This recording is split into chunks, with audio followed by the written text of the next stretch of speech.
in right now. And you are alive. Right. You are alive. You do experience this life. But do you experience this life optimally? Is it as enjoyable as it can be? And we all know that there's a spectrum for that enjoyability. Like, we've all had times in our life where it's not been so great. And then times in our life where everything came together, like, what a fucking great day. Woo! Like, make more of those. Like, you can make more of those. And then the whole thing's better. And I think when that whole thing is better, it affects everybody you touch, everybody that's around you, everybody you come in contact with, and that in turn, I mean, it sounds so grandiose, but in turn can affect the entire race of human beings. I've always wondered if the depression that people see en masse today, there's so much depression that people, I mean, it's a common trait. Like, it's a common condition. Oh, he suffers from depression. Oh, she suffers from depression. Like, oh, he's got herpes, you know what I mean? It's like, it's a common thing. I've always wondered, or I've been wondering more and more recently. It really hit me when, have you ever seen Heinmo's Arctic Adventure? This guy lives in this incredibly remote area of the Arctic National Wildlife Refuge in the Alaskan interior, and he lives in this really small log cabin, and he hunts and gathers, and that's all he does. And he's very smart. Like, he's not a dummy at all. And he's been up there. He lives with his wife, and he raised children up there, and it's really, really, there's some dark moments in. Hey everyone, it's Brat here. Just thought I'd come out and say hi. As you can, Nitro's painting on the outside of. I'm in the house working on a couple of new jewelry pieces with my chain Molly, so hopefully later on today I will be getting that put up, but I just wanted to say hi to everyone. Remember, like, subscribe, share, and leave us a comment. Have a good day.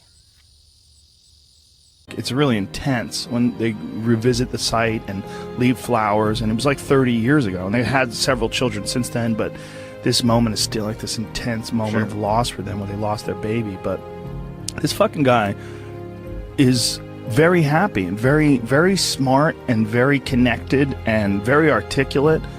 And he firmly believes that human beings, when we evolved and developed and were hunter-gatherers, that there's a set of rewards. There's reward systems that are set up inside the human body, inside the very being that we embody, that don't get met in today's society. And that's one of the things that's causing depression. One of the things that's causing this funk that people are in is that we're living our lives, many of us at least, in these very unfulfilling ways, where you're going to this office with artificial light and you're doing something you don't want to do all day long, and then you get home and you're tired. And on top of that, you're eating shit. You're eating potato chips and you're drinking soda, and your body is just like, what in the fuck is this? We're supposed to be out in the fields. We're supposed to be walking up hills. We're supposed to be looking for animals or gathering vegetables. We're supposed to be doing all these things that our body's designed to do. We're supposed to be in nature. Yeah. And nature is like a medicine. Like, it literally is a medicine to you. Like, people that go, you don't have to go hunting, you don't have to go fishing, just go fucking hike, man. Just go hike up to the top of a mountain and look out.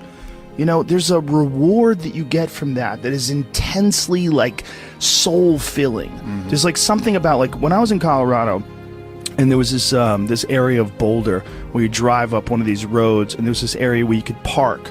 And it was this incredible view, man. And these people just park and just go out there and just look. But you get there and you park and you go, fuck. Because you would see, you're literally seeing the Continental Divide. These snow-capped mountains in July. Yeah. In July, it's covered with snow. Because those mountains don't give a fuck. Perspective. Oh. You know, just this whole new perspective on it. And I think nature, the ease of suffering is always in presentness. You know, when you're in presentness, truly locked in presentness, there is no suffering. There can be pain, but no suffering. Suffering is something created by our own minds. And I think nature is one of the great ways to do this, because humans, we take cues from our environment. And nature, as I was saying earlier, is always in the present. You know, there's this natural presentness of all the animals, everything around you. Whereas if you get around a bunch of people watching housewives and stressed about this and popping pills, you're going to take on that energy too, and you're going to lose your presentness because of your surroundings. So it's like this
Both of my dogs. By the way, that's a real problem if you don't have the money to pay for the serum. It's super expensive. It was several $1,000s to treat them for this rattlesnake venom, anti-venom shit. It's like, I was like, man, what if I was poor? What if... that's a whole fucked up system. Like, they inject horses with the venom, and then they like get the antibodies from the horses. It's like this archaic system. I think my friend Donald Schultz is working on, he's a big snake handler guy. He's working on ways to innovate around that, because it's kind of like a real backwards system that they have, how you get anti-venom. Well, a horse will survive, so let's just fucking put the venom in there, and then we'll get the antibodies from the horse, and then, you know, it's a weird thing how they do it. Yeah, well, that's a real problem with people that are vegans. If you're a vegan and you don't use any animal products and you get bit by a rattlesnake, you got two choices. Compromise your morals, or that's a wrap. Yeah. You know? But this dog was so goddamn happy. He had missions. You know, he would go out of that yard and he wasn't bored. He was like, please take me for a walk. Come on, man. He was like, see ya, dude. I'd open that door. He was gone. He just had his little mission.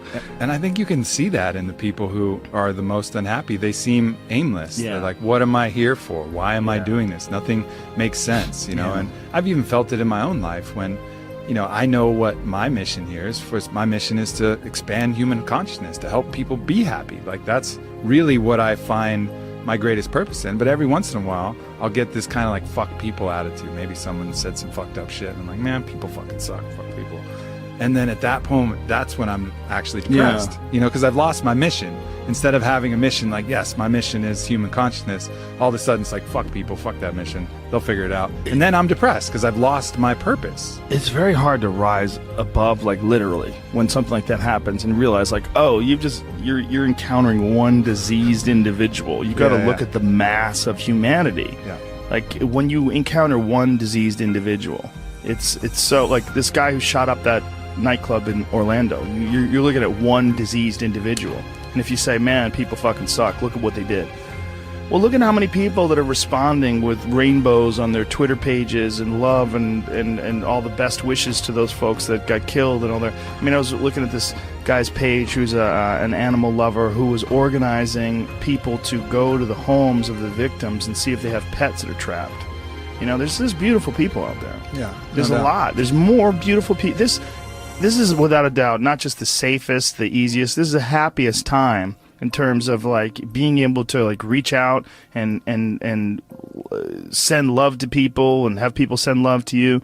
But just occasionally you run into cunts. Yeah, no doubt. And the cunts itself, man. But the beauty is out there too. It's just not as dramatic and it doesn't impose upon us as forcefully. But if we just look, it's around all the time. We run into good people all the time. But you know, you just make eye contact with that good person or that kid who's just looking at you and just creeping with that little smile, and you're like, oh yeah, the good of humanity, the fact that, you know, we really are love, you know, being expressed, you know, outwardly all the time, and it's just these other delusions that get in the way of that. Well, we're oddly attracted to negativity too. It's almost like we look at negativity online or that you run into as like a possibility of war.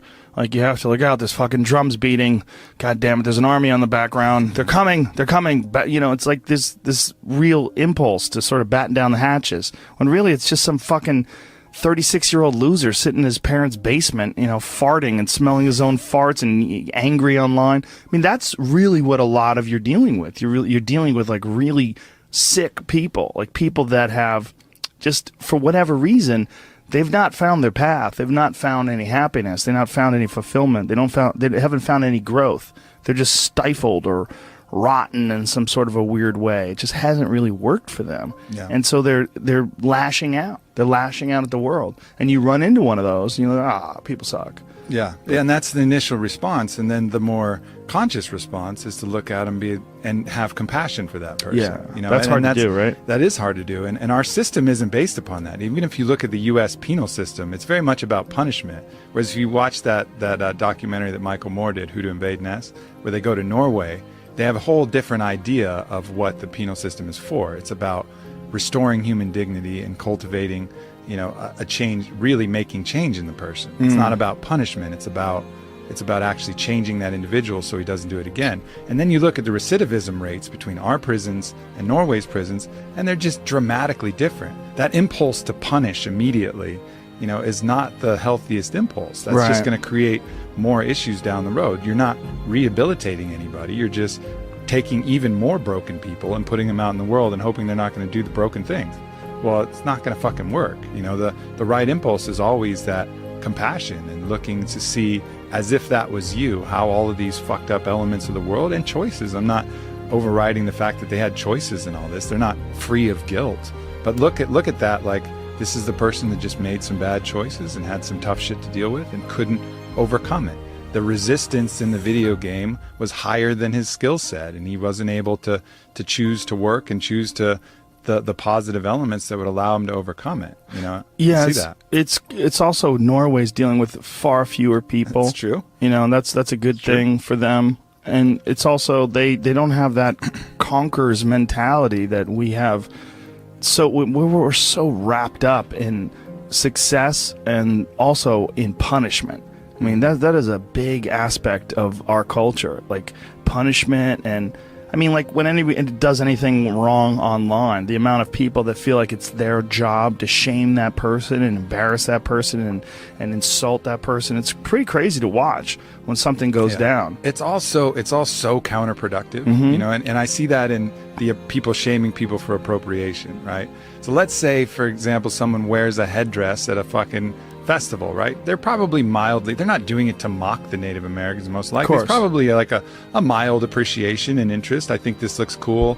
I'm in a place, and you know, and then all of a sudden they get all this intense hate and shame and putting all of this stuff, all of these intentions on them that weren't true. Again, going back to my point about morality, it's not about the act, it's about the intentions of the act. But right now we make it all about the act. Oh, you wore this headdress, that means you're insulting thousands of years of Native Americans, you're oppressing, you're appropriating. Like, no, I fucking wasn't. I was wearing a fucking headdress. But then all of a sudden that imprint will create trauma, and that trauma will have a poisonous impact that will make them feel weird and make them want to do that to other people. So it's like you're injecting someone with a hate virus, you know, that they're going to then pass on to other people rather than doing the opposite, you know, spreading the love herpes, where it's this contagious positivity that goes the other way. And we have those choices with how to deal with people, but more often than not, good to treat other people